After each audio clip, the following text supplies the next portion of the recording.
Brazil সাপোর্টাররা আসলে লজ্জা নাই, কারণ লজ্জা থাকলে তারা এতক্ষণে গড়তে চলে যাইতো। হোয়াট দ্য ফাক ম্যান, এটা স্পোর্টস, এটা আবেগ, এটা ইমোশন, এটা ভালোবাসা, এটা সাপোর্ট আমরা করি, এটা লজ্জার কি আছে ভাই? এটা খেলা, এটা খেলা, এটা আমার হচ্ছে ব্যক্তিত্বের কোনো প্রকাশ করে না, এটা আমি প্লিজিং করতেছি না, আমি কোনো খারাপ কাজ করতেছি না, আমি হচ্ছে চুরি করতেছি না, ডাকাতি করতেছি না, এটা ভাই লজ্জার কি আছে?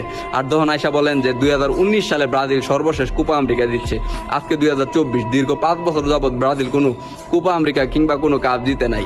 এখন একটা দল যদি 5 বছর কাপ না জিততা গড়তে যাওয়া লাগে, আমার প্রশ্ন 2021-এর আগে দীর্ঘ 28 বছর আপনারা কোনো কাপ পান নাই, তো প্রায় 3 যুগ কাপ না পাওয়া লোকগুলা যদি গড়তে যাইতো, আজকে 2024-এ আইসা সৌরজগতের নিচে পৃথিবী নামক গ্রহে মাটির উপরে কি কোনো আর্জেন্টিনার সাপোর্টার থাকার কথা? তারা তো এতক্ষণে মাটির নিচে যাওয়ার কথা। আপনারা হচ্ছে ট্রল করতে পারেন, সমালোচনা করতে পারেন, যখন প্রশ্ন তুলেন ব্রাজিলের লজ্জা নাই। What the fuck man?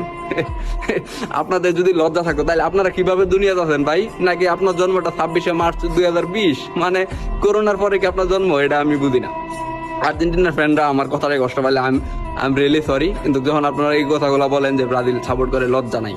হ্যাঁ, কষ্ট পেতে ভালোবাসি, তাই বারবার ফিরে আসি। মানুষ চাইলে তার রাজনৈতিক দল পরিবর্তন করতে পারে, কিন্তু ফুটবল দল তো ভাই পরিবর্তন করতে পারে না। আপনারা পারছিলেন 2014 বিশ্বকাপে হারার পরে, আপনারা পারছিলেন 2018 বিশ্বকাপে বাদ হওয়ার পরে, আপনারা পারছিলেন দীর্ঘ জন্মের পরে কোনো কাপ না দেখা 2021 সাল পর্যন্ত আর্জেন্টিনা সাপোর্ট করতে। কিভাবে পারছিলেন ভাই? আমরা তো 2019 শেষ কোপা আমেরিকা দিচ্ছি, 2000 সাল থেকে 2024 এই 2 যুগে ব্রাজিল সবচেয়ে ইতিহাসের সফল দল ভাই।